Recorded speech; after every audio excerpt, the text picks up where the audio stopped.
టెక్కలిలో Shri YS Jaganmohan Reddy గారి జన్మదిన వేడుకల సందర్భంగా కేడీ బ్రదర్స్లో ఒకడైన ధర్మాన కృష్ణదాస్ అక్కడికి విచ్చేసి కేక్ కట్ చేసి అసందర్భ ప్రేలాపన ప్రేలాడు, కులాహంకారాన్ని ప్రదర్శించాడు. ఎంతగా అంటే తమ్మినేని సీతారాం గారి మీదనే మాట్లాడాడు.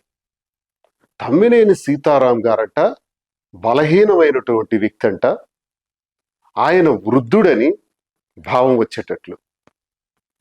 మరి సమర్థుడైనటువంటి వ్యక్తిని ఎంపీగా పెడతాం త్వరలో.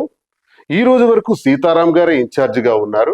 అతి త్వరలో ఆయన్ని పక్కకు తప్పించేసి రాజ్యసభకో ఎమ్మెల్సీగో పంపిస్తాం, మరి ఎంపీ అభ్యర్థిగా మరో వ్యక్తిని అనౌన్స్ చేయబోతున్నాం అని జిల్లాలో వైఎస్ఆర్ కాంగ్రెస్ పార్టీని సర్వనాశనం చేసే విధంగా అడుగులు వేశాడు. ఇప్పటికే చాలా కష్టాల్లో ఉన్నారు. జగన్మోహన్ రెడ్డి గారికి తప్పుడు సమాచారాలు ఇచ్చి జగన్మోహన్ రెడ్డి గారిని ఇష్టానుసారం తిట్టి తూర్పార పట్టి ఇప్పుడు కేడీ బ్రదర్స్ యొక్క అవగాహనలో భాగంగా వైఎస్ఆర్ కాంగ్రెస్ పార్టీని సమూలంగా నాశనం చేయాలి అన్నదే ప్రధాన ధ్యేయం.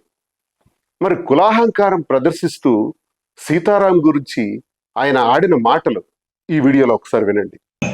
శ్రీకాకుళం పార్లమెంట్ కూడా ఒక బలమైన అభ్యర్థిని మరి పెట్టాలని చెప్పి జగన్మోహన్ రెడ్డి ఆలోచిస్తున్నారు.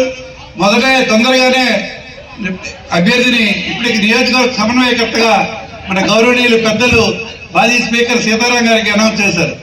మరి కొద్ది కాలంలో ఆయనతో మాట్లాడి ఆయనకి ఇంకా ఉన్నతమైన పదవి ఏ రాజ్యసభనో లేకపోతే ఏ కౌన్సిల్లోనో ఇచ్చి భారీగా ఇచ్చి మరి ఇంకొక యువకుడైన అభ్యర్థినో లేకపోతే అనుభవం అభ్యర్థినో పెట్టి శ్రీకాకుళం జిల్లాలో అన్ని నియోజకవర్గాలతో పాటు పార్లమెంట్తో సహా మరి సమూలంగా గెలాలని చెప్పి ఆయన ఆలోచన చేస్తున్నారు.